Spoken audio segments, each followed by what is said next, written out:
आवाज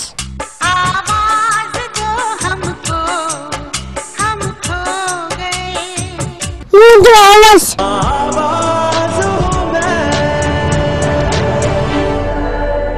मुझे आवाज मुझे आवाज।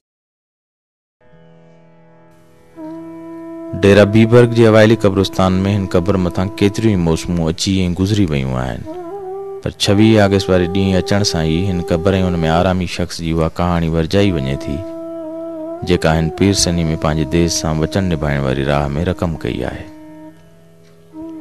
तोड़े जो संदसि जवानी अधु सदी अॻु मोकिलाए चुकी हुई, पर हू लठ जे सहारे ते अञा बि पंहिंजे पहाड़ुनि कजी जे वणनि जी ताणियल हो।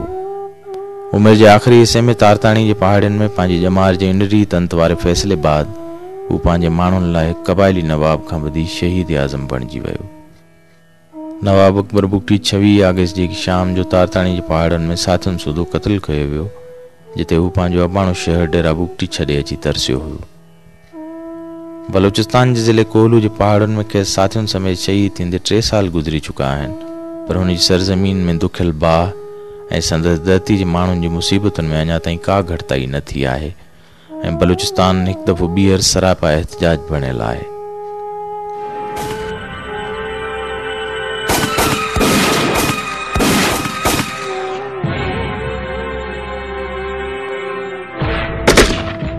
नवाब अकबर बुगटी बलूचिस्तान जो 80 सालनि जो अहिड़ो बुढ़ड़ो नवाब हुयो जंहिं पाकिस्तान ठहण खां आख़िरी घड़ी ताईं हिन मुल्क जी सियासत जूं केतिरियूं ई हेठि मथायूं ॾिठियूं हुयूं।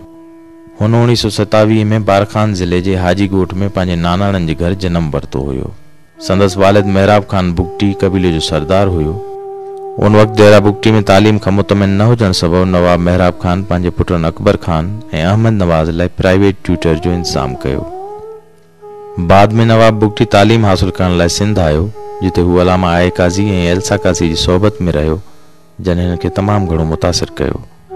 सन 1939 में संदसि वालिद जे वफ़ात वारे ज़माने में खेसि बुगटी कबीले जो सरदार बणायो वियो। संदसि वॾो भाउ अब्दुर्रहमान उन वक़्तु पंहिंजे पीउ नवाब मेहराब खान सां सरदारी वारे तनाज़े ते अॻु ई नज़रबंद बणियल हुयो। हू पंहिंजे बालकपण जे ज़माने खां वठी मुश्किल हालतुनि ऐं फ़ैसिलनि मां गुज़रंदो रहियो हो, जंहिं करे हू तालीम अध में छॾे डेरा बुगटी यानी उन वक़्त जे डेरा बीबर्ग में मोटी आयो। 1946 में अंग्रेज़ी हुकूमत खेसि मुकमल तौर सरदार तस्लीम करे निगरान सरदार ऐं संदसि मुतवक़ा हरीफ़ जमाल खान जूं ज़िम्मेवारी मुकमल तौर ख़त्म करे छॾियूं। अमली सियासत में हुन पहिरियों क़दम 1947 में कोयटा जे टाउन हॉल में पाकिस्तान जे हक़ में थियल रेफरेंडम जी हिमायत ऐं वोट ॾेई कयो हो। नवाब अकबर बुगटी 1947 खां 2006 ताईं वारे सियासी सफ़र में केतिरियूं हेठि मथायूं ॾिठियूं। हू पंहिंजो ऑटोबायोग्राफी जे कुझु हिसनि में लिखी चुको आहे त संदसि ज़िंदगी में ख़ुशियुनि जो अमल दख़ल तमामु घटि रहियो आहे ऐं हुन ज़ाती तौरु घणियूं तकलीफ़ूं ॾिठियूं आहिनि। हिकु ॾुख जंहिं खेसि जोरे ऐं बाद में हमेशह लाइ पंहिंजे अबाणे ॻोठ डेरा बुगटी में विहारे छॾियो, सो संदसि प्यारे पुटु सलाल जो 1993 में संदसि ई कबीले जे माण्हुनि हथां क़त्ल हुयो। वफ़ाक़ी सियासत जो हिमायती हुजण ऐं चूंडुनि में हिसो वठण बावजूदु संदसि वफ़ाक़ सां तालुकातुनि में तलख़ी पीपल्स पार्टी जे पहिरें दौर खां ई शुरू थी। जॾहिं 1988 में कलपरनि जे चङे मुड़ुसु खान मोहम्मद बुगटी खे डेरा बुगटी में क़त्ल कयो वियो त संदसि ख़िलाफ़ हिकु वॾो सियासी ममण मची वियो। पीपी जे ॿिन्ही दौरनि में हू हुकूमत मथां बुगटी कबीले जे मामलनि में मुदाख़लत जी शिकायत कंदो रहियो ऐं मोहतरमा बेनज़ीर भुट्टो जी हिमायत करण बावजूदु संदसि वेझड़ाई पीपी सां न जुड़ी सघी। वफ़ाक़ सां तलख़ियुनि जो सिलसिलो उन वक़्त खां ई जारी रहियो ऐं हू वफ़ाक़ ऐं एस्टेब्लिशमेंट जी पसंदीदगी विञाए वेठो हुयो। उन जो बुनियादी कारण शायदि इहो हो त संदसि तरफ़ां उन ज़माने में पाकिस्तान जी क़ौमी असेंबली में सूबाई ख़ुदमुख़्तियारी वारो बिल पेश कयो वियो हो, जेका ॻाल्हि उन वक़्त जी हुकूमत खे बिल्कुलु पसंदि न आई हुई। संदसि पुरस्रार नमूने क़त्ल थियण खां 1.5 साल अॻु वारो अरसो संदसि सियासी जमार जो बिना पुरख़तर ऐं इंतहाई दर्जे ताईं तब्दील थियल सफ़र हुयो। 2 जनवरी 2005 ते सुई प्लांट में मुक़ररु थियल सिंधी डॉक्टरियाणी सां लॼाए लुट जो वाक़ियो पेश आयो ऐं उन जो इल्ज़ाम उन वक़्त जे सिक्योरिटी ऑफिसर कैप्टन हमाद मथां मढ़ियो वियो। उन मामले जो सियासी पड़ाड़ो सॼे मुल्क ऐं ख़ासि करे बलूचिस्तान में ॿुधण में आयो। इन वाक़े खां पोइ जॾहिं फ़ैसिले जी घड़ी आई त वक़्त जी हुकूमत सिक्योरिटी ऑफिसर खे बचाइण, जॾहिं त पंहिंजे क़बाइली रिवायतुनि पटांदड़ मुलज़िम खे सज़ा जी ॻाल्हि कंदड़ 80 सालनि वारे पोढ़े नवाब खे संदसि अबाणे पटनि तां धिके धार करण जो फ़ैसिलो करे छॾियो। हुकूमत तरफ़ां उन वक़्तु सुई ऐं डेरा बुगटी में वधीक फोर्स आणण ऐं नवाब बुगटी जी रिवायती क़बाइली मुखालफ़त कलपर ऐं मसूरी बुगटनि खे सुई ऐं बेकड़ ऐं डेरा बुगटी जे इलाइक़नि में ॿीहर आबाद करण जो फ़ैसिलो कयो वियो। हुकूमत तरफा उन वक्त खयां वेंदड़ ही कदम नवाब अकबर बुगटी खे सख्त नापसंद हुआ। सिक्योरिटी फोर्सेस ऐं बुगटी कबीले जे हथियारबंदनि विच में वधंदड़ कशीदगी दौरान 17 मार्च 2005 ते डेरा बुगटी शहर ऐं नवाब जे किले मथां सवें राकेट फायर थियण वारो वाक़ियो पेश आयो, जंहिंजे नतीजे में किले अंदरि हिकु ॼणो ज़ख़्मी, जॾहिं किले जे बिल्कुलु भरिसां सवें सालनि खां आबाद हिंदू बिरादरी जा 70 ॼणा अजल जो शिकार थी विया। दिसंबर 2005 में जॾहिं सदर मुशर्रफ कोहलू जे दौरे ते हुयो त उते एयरपोर्ट भरिसां राकेट फायर कया विया, जंहिंखां पोइ डेरा बुगटी ख़िलाफ़ सख़्त कार्रवाई जी शुरूआत कई वई। 3 दिसंबर 2005 जी शाम जो नवाब बुगटी पंहिंजे अबाणे शहर डेरा बीबर्ग यानी डेरा बुगटी खे साथियुनि समेत ख़ाली करे छॾियो। उन खां अॻु 17 मार्च जे वाक़े बाद उन वक़्त जी हुकूमत जे नुमाइंदनि चौधरी शुजात हुसैन ऐं मुशाहिद हुसैन नवाब अकबर बुगटी सां मुख़्तलिफ़ मुलाक़ातूं कंदा रहिया। उन हुकूमती कमेटी जी ॻाल्हियुनि जे नतीजे में हिकु स्टेज ते नवाब बुगटी पंहिंजे माण्हुनि खे मोर्चा ख़ाली करण ऐं वापसि मोटी अचण लाइ पिणु चयो, पर जॾहिं ॻाल्हियुनि मां को बि लाभ हासिल न थियो त चौधरी शुजात हुसैन इहो चई ॻाल्हियुनि खां खिसकी वियो त हाणे मामला सगारियुनि क़ुवतुनि पंहिंजे हथ में वठी छॾिया आहिनि।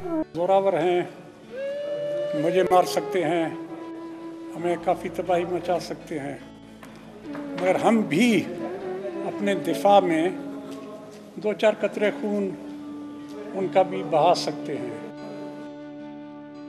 24 अगस्त 2000 शाम ते बंबोर जे पहाड़ी इलाइक़े तारताणी जो घेरो कयो वियो, जिते नवाब बुगटी पंहिंजे कुझु साथियुनि समेत तरसल हो।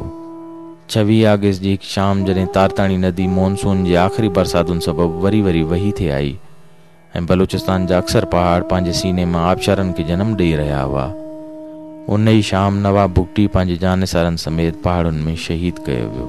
नवाब साहब हम सब का बड़ा था, हर बलोच का बड़ा था, और नवाब साहब एक बिल्कुल टिपिकल बलोच था। उसकी मेहमान नवाजी, उसकी बहादुरी, उसकी सच्चाई, उसकी सखावत, ये उसके खुसूसियात थे। और वो इतना स्ट्रेट फॉरवर्ड आदमी था कि जो बात वो समझता था वो किसी को लेपापुती के बगैर वो अपनी बात कह लेता था।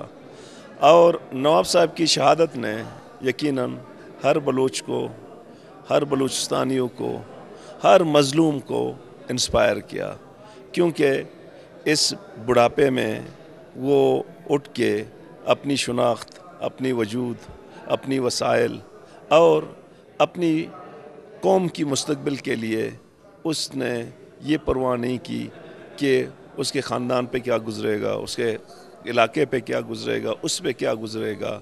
मैं समझता हूँ कि नवाब साहब की शहादत कोई हिमालय की तरह इतना भारी है हुक्मरानों पे, और ये तारीख़ के बहुत देर तक बलोच को जद्दोजहद करने वालों को इंस्पायर करेगा।